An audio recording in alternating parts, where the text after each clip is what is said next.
ಸ್ನೇಹಿತರೆ, ಮೀಡಿಯಾ ಮಾಸ್ಟರ್ಸ್ಗೆ ಸ್ವಾಗತ, ಸುಸ್ವಾಗತ. ಗೆಳೆಯರೆ, ಜಗತ್ತಿನ ಯುದ್ಧ ತಂತ್ರಗಳು ಎಲ್ಲ ಸಾಂಪ್ರದಾಯಿಕ ಚೌಕಟ್ಟುಗಳನ್ನು ಮೀರಿ ತುಂಬಾ ದಿನಗಳಾಗಿ ಹೋಗಿವೆ.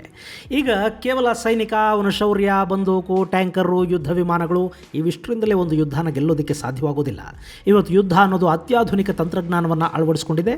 ಅಲ್ಲಿ ಒಂದು ದೇಶದ ರಕ್ಷಣಾ ವ್ಯವಸ್ಥೆಯನ್ನು ಭೇದಿಸಬೇಕು, ಅದರ ರಡಾರ್ಗಳ ಕಣ್ಣು ತಪ್ಪಿಸಬೇಕು, ಎಲ್ಲಿಂದ ಏನಾಗ್ತಿದೆ ಅನ್ನೋದು ಗೊತ್ತಾಗೋದ್ರಲ್ಲಿ ಶತ್ರುಗಳಿಗೆ ಆಘಾತ ಕೊಡಬೇಕು ಮತ್ತು ಇಷ್ಟೆಲ್ಲವನ್ನು ನಮ್ಮ ಸೈನಿಕರ ಪ್ರಾಣಹಾನಿ ಆಗದ ಹಾಗೆ ಮಾಡಿ ಮುಗಿಸಬೇಕು. ಇದು ಇವತ್ತಿನ ಯುದ್ಧದ ತಂತ್ರಗಾರಿಕೆ ಹಾಗೂ ಹೆಚ್ಚುಗಾರಿಕೆ ಕೂಡ.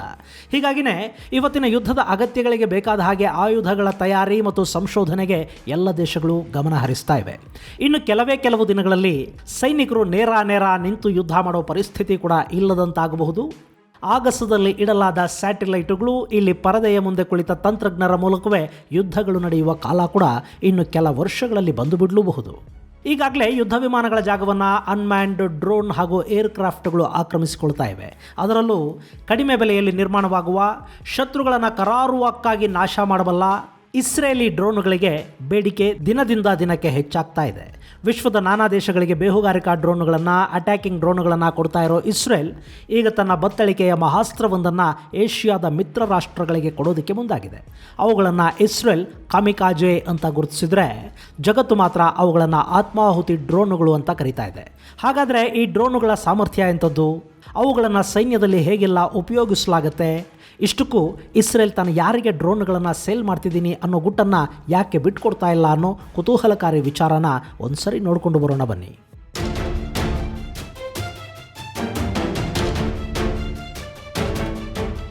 ಗೆಳೆಯರೆ, ಇಲ್ಲಿ ಇಸ್ರೇಲ್ನ ಆತ್ಮಾಹುತಿ ಡ್ರೋನ್ಗಳ ಬಗ್ಗೆ ಹೇಳೋದಕ್ಕೆ ಮೊದಲು ನಿಮಗೆ ನಮ್ಮ ಮಾಸ್ಟರ್ಸ್ ಕ್ಲಾಸ್ ವಾಹಿನಿ ಬಗ್ಗೆ ಮತ್ತೊಮ್ಮೆ ನೆನಪು ಮಾಡ್ತಾ ಇದ್ದೀನಿ. PU ವಿದ್ಯಾರ್ಥಿಗಳಿಗಾಗಿ ಆ ವಾಹಿನಿಯಲ್ಲಿ ಪಾಠಗಳು ಶುರುವಾಗಿದ್ದು, ನಿಮ್ಮೂರಿನ ಮಕ್ಕಳಿಗೆ ಅನುಕೂಲವಾಗೋ ಹಾಗೆ ಅವುಗಳನ್ನು ಮಕ್ಕಳಿಗೆ ಪರಿಚಯ ಮಾಡಿಕೊಡಿ ಮತ್ತು ಆ ಪಾಠಗಳಿಂದ ಅವರಿಗೆ ಅನುಕೂಲ ಆಗೋ ಹಾಗೆ ನೋಡ್ಕೊಳ್ಳಿ. ಈಗ ವಿಷಯಕ್ಕೆ ಬಂದ್ಬಿಡೋಣ. ಸ್ನೇಹಿತರೆ, ಇಸ್ರೇಲ್ನ ಸರ್ಕಾರ ಹಾಗೂ ಅಲ್ಲಿನ ರಕ್ಷಣಾ ಇಲಾಖೆ ಬಹುದೊಡ್ಡ ನಿರ್ಧಾರವೊಂದನ್ನು ತಗೊಂಡಿದೆ. ತನ್ನ ರಕ್ಷಣಾ ಕ್ಷೇತ್ರವನ್ನು ಬಲಗೊಳಿಸುವ ಸಲುವಾಗಿ ತಯಾರಿಸಿದ್ದ ಅತ್ಯಾಧುನಿಕ ಹಾಗೂ ಹಗುರ ಡ್ರೋನ್ ಕಾಮಿಕಾಜೆಯನ್ನು ಮಾರಾಟ ಮಾಡೋದಕ್ಕೆ ಇಸ್ರೇಲ್ ಏರೋಸ್ಪೇಸ್ ಇಂಡಸ್ಟ್ರಿ ನಿರ್ಧಾರ ಮಾಡಿದೆ ಹಾಗೂ ಅದು $100 ಮಿಲಿಯನ್ ಅಧಿಕ ಮೊತ್ತದ ಡೀಲ್ ಆಗಲಿದ್ದು, ಏಷ್ಯಾದಲ್ಲಿರೋ ತನ್ನ ಮಿತ್ರ ರಾಷ್ಟ್ರಗಳಿಗೆ ಈ ಡ್ರೋನುಗಳನ್ನು ಮಾರಾಟ ಮಾಡೋದಾಗಿ ಇಸ್ರೇಲ್ ತಿಳಿಸಿದೆ. ಆದರೆ ಇಸ್ರೇಲ್ನ ಈ ಡ್ರೋನುಗಳನ್ನು ಪಡ್ಕೊಳ್ತಾ ಇರೋ ರಾಷ್ಟ್ರಗಳು ಯಾವುವು ಅನ್ನೋದು ಮಾತ್ರ ಇನ್ನೂ ರಹಸ್ಯವಾಗಿ ಉಳ್ಕೊಂಡಿದೆ. ಸ್ನೇಹಿತರೆ, ನೋಡೋದಕ್ಕೆ ಇದು ನೀವು ಮದುವೆ ಮನೆಗಳಲ್ಲಿ ನೋಡ್ತೀವಲ್ಲ ಕ್ಯಾಮರಾ ಡ್ರೋನ್ ಹಾಗೆ ಕಾಣುತ್ತೆ. ಆದರೆ ಗಾತ್ರದಲ್ಲಿ ಇದು ಭಿನ್ನವಾಗಿದೆ. ಈ ಡ್ರೋನ್ಗೆ 1 kg ತೂಕದ ವಾರ್ ಹೆಡ್ಗಳನ್ನು ಕಟ್ಟಬಹುದು. ಈ ಡ್ರೋನ್ ನಿಖರವಾಗಿ ದಾಳಿ ನಡೆಸುವ ಸಾಮರ್ಥ್ಯವನ್ನು ಹೊಂದಿದೆ. ಸುಮಾರು 10 ಕಿಲೋಮೀಟರ್ಗಳಷ್ಟು ದೂರ ಸಾಗಿ ಶತ್ರುಗಳ ಮೇಲೆ ದಾಳಿ ನಡೆಸಬಲ್ಲ ಈ ಡ್ರೋನ್ ಸುಮಾರು 35ರಿಂದ 40 ನಿಮಿಷಗಳ ಕಾಲ ಆಕಾಶದಲ್ಲಿ ಹಾರಾಡಬಲ್ಲ ಸಾಮರ್ಥ್ಯವನ್ನು ಹೊಂದಿದೆ. ಇದನ್ನು ಅಧಿಕೃತವಾಗಿ ರೋಟೆಮ್ ಎಲ್ ಅಂತ ಕರೆಯಲಾಗ್ತಾ ಇದೆ. ಇಸ್ರೇಲ್ನ ಏರೋಸ್ಪೇಸ್ ಪ್ರಕಾರ ಈ ರೋಟೆಮ್ ಡ್ರೋನ್ಗಳು ಈಗಾಗಲೇ ಸಾಕಷ್ಟು ದೇಶಗಳ ರಕ್ಷಣಾ ಕಾರ್ಯದಲ್ಲಿ ತೊಡಗಿದ್ದು, ಈ ಬಾರಿ ಏಷ್ಯಾದ ಮಿತ್ರರಿಗೆ ಕೂಡ ಇವುಗಳನ್ನು ಸರಬರಾಜು ಮಾಡಲಾಗ್ತಾ ಇದೆ. ಈ ಡ್ರೋನ್ನಲ್ಲಿ ಲೋಯ್ಟರಿಂಗ್ ಟೆಕ್ನಾಲಜಿಯನ್ನು ಉಪಯೋಗಿಸ್ತಾ ಇರೋದ್ರಿಂದ ಇದು ಪವರನ್ನು ಮಲ್ಟಿಪ್ಲೈ ಮಾಡಿಕೊಳ್ಳುತ್ತೆ. ಹೀಗಾಗಿ ಅತ್ಯಂತ ಕ್ಲಿಷ್ಟ ಸನ್ನಿವೇಶದಲ್ಲಿ ಕೂಡ ಈ ಡ್ರೋನ್ ನಿಖರ ದಾಳಿ ನಡೆಸೋದ್ರ ಮೂಲಕ ಶತ್ರುಗಳನ್ನು ಸಮಸ್ಯೆಗೆ ಈಡು ಮಾಡುತ್ತೆ. ಈ ಡ್ರೋನ್ಗಳು ರಾತ್ರಿ ಹಗಲು ಅನ್ನದೇ ದಾಳಿ ನಡೆಸುವ ಶಕ್ತಿಯನ್ನು ಹೊಂದಿವೆ. ಶತ್ರುಗಳ ಏರ್ ಡಿಫೆನ್ಸನ್ನು ವೀಕ್ ಮಾಡೋದಕ್ಕೆ ಇವುಗಳನ್ನು ಸುಲಭವಾಗಿ ಬಳಸ್ಕೋಬಹುದಾಗಿದೆ. ಇನ್ನು ಈ ಡ್ರೋನ್ಗಳಿಗೆ ಕಾಮಿಕಾಜಿ ಅಂತ ಯಾಕೆ ಕರೀತಾರೆ? ಗೆಳೆಯರೆ, ಕಾಮಿಕಾಜಿ ಅಂದರೆ ಡಿವೈನ್ ವಿಂಡ್ ಅಂತ ಅರ್ಥ. ಇನ್ನು ಈ ಪದ ಹೆಚ್ಚು ಬಳಕೆಗೆ ಬಂದಿದ್ದು 2ನೇ ವಿಶ್ವ ಸಮರದ ಸಂದರ್ಭದಲ್ಲಿ. ಅವತ್ತು ಜಪಾನ್ನ ಪೈಲಟುಗಳು ಅಂತಿಮ ಕ್ಷಣದಲ್ಲಿ ತಮ್ಮ ಯುದ್ಧ ವಿಮಾನಗಳನ್ನು ಶತ್ರುಗಳ ಕಡೆಗೆ ನುಗ್ಗಿಸಿ ತಾವು ಆತ್ಮಾಹುತಿ ಮಾಡಿಕೊಳ್ಳೋ ಮೂಲಕ ಶತ್ರುಗಳನ್ನು ಸಂಪೂರ್ಣವಾಗಿ ನಾಶ ಮಾಡೋ ಪದ್ಧತಿಯನ್ನು ರೂಢಿಸಿಕೊಂಡ್ರು. ವಿಮಾನಗಳ ಮೂಲಕ ಮಾಡಲಾಗ್ತಾ ಇದ್ದ ಆ ಆತ್ಮಾಹುತಿ ದಾಳಿಯನ್ನು ಕಾಮಿಕಾಜಿ ಅಂತ ಕರೆಯಲಾಯಿತು. ಹೀಗಾಗಿಯೇ ಇಸ್ರೇಲ್ ತನ್ನ ಆತ್ಮಾಹುತಿ ಡ್ರೋನ್ಗಳನ್ನು ಕೂಡ ಕಾಮಿಕಾಜಿ ಅಂತ ಕರೀತಾ ಇದೆ.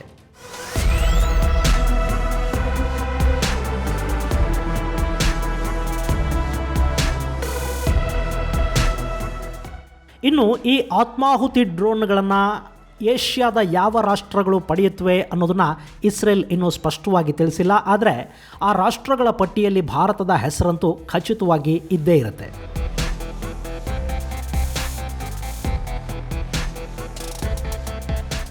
ಇದನ್ನು ಇಸ್ರೇಲ್ ಎಷ್ಟೇ ಮುಚ್ಚಿಟ್ಟರೂ ಕೂಡ ಅದು ಇವತ್ತು ಬಿಚ್ಚಿಟ್ಟ ಗುಟ್ಟು. ಇವತ್ತಿಗೂ ಭಾರತ ರಷ್ಯಾವನ್ನು ಬಿಟ್ಟರೆ ಇಸ್ರೇಲ್ನಿಂದಲೇ ಅತಿ ಹೆಚ್ಚು ರಕ್ಷಣಾ ಉಪಕರಣಗಳನ್ನು ಆಮದು ಮಾಡಿಕೊಳ್ತಾ ಇರೋದು. 1999ರಿಂದ ಇಸ್ರೇಲ್ನ ರಕ್ಷಣಾ ಉಪಕರಣಗಳನ್ನು ಭಾರತ ಖರೀದಿ ಮಾಡ್ತಾ ಇದೆ. ಇವತ್ತು ನಮ್ಮ ಯುದ್ಧ ವಿಮಾನಗಳಲ್ಲಿರೋ ರಡಾರ್ ವ್ಯವಸ್ಥೆಗಳು, ಹಲವಾರು ಕ್ಷಿಪಣಿ ತಂತ್ರಜ್ಞಾನಗಳನ್ನು ಮತ್ತು ಡ್ರೋನ್ಗಳನ್ನು ಈಗಾಗಲೇ ಭಾರತ ಇಸ್ರೇಲ್ನಿಂದ ಖರೀದಿ ಮಾಡಿದೆ. ಭಾರತದ ಹಾಗೆಯೇ ಜಪಾನ್ ಇಸ್ರೇಲ್ನಿಂದ ಖರೀದಿ ಮಾಡಿದೆ. ಹಾಗೆಯೇ ಈ ಕಾಮಿಕಾಜಿ ಕೂಡ ಭಾರತದ ರಕ್ಷಣಾ ಪಡೆಯನ್ನು ಸೇರುವ ಎಲ್ಲ ಸಾಧ್ಯತೆಗಳು ಇದ್ದು, ಚೀನಾ ಹಾಗೂ ಪಾಕಿಸ್ತಾನವನ್ನು ಎದುರಿಸುವ ನಿಟ್ಟಲ್ಲಿ ಇವು ಪ್ರಮುಖ ಪಾತ್ರವನ್ನು ವಹಿಸುತ್ತವೆ. ಇನ್ನು ಭಾರತದ ಹಾಗೆಯೇ ಜಪಾನ್, ದಕ್ಷಿಣ ಕೊರಿಯಾಗಳಿಗೆ ಕೂಡ ಇಸ್ರೇಲ್ನ ಡ್ರೋನ್ಗಳು ತಲುಪುವ ಸಾಧ್ಯತೆಯನ್ನು ಅಲ್ಲಗೆಳೆಯೋ ಹಾಗಿಲ್ಲ. ಹಾಗೆಯೇ ಈ ಡ್ರೋನ್ಗಳನ್ನು ತೈವಾನ್ ಕೂಡ ಖರೀದಿ ಮಾಡಬಹುದು ಅನ್ನೋ ಅನುಮಾನಗಳಿವೆ. ಒಟ್ಟಲ್ಲಿ ಇಸ್ರೇಲ್ನ ಆತ್ಮಾಹುತಿ ಡ್ರೋನ್ಗಳು ಏಷ್ಯಾದ ನಾನಾ ಭಾಗಗಳಲ್ಲಿ ತಮ್ಮ ಸಾಮರ್ಥ್ಯವನ್ನು ತೋರಿಸ್ತಾ ಆ ದೇಶಗಳ ರಕ್ಷಣೆಯ ಹೊಣೆಯನ್ನು ಹೊರಲಿವೆ.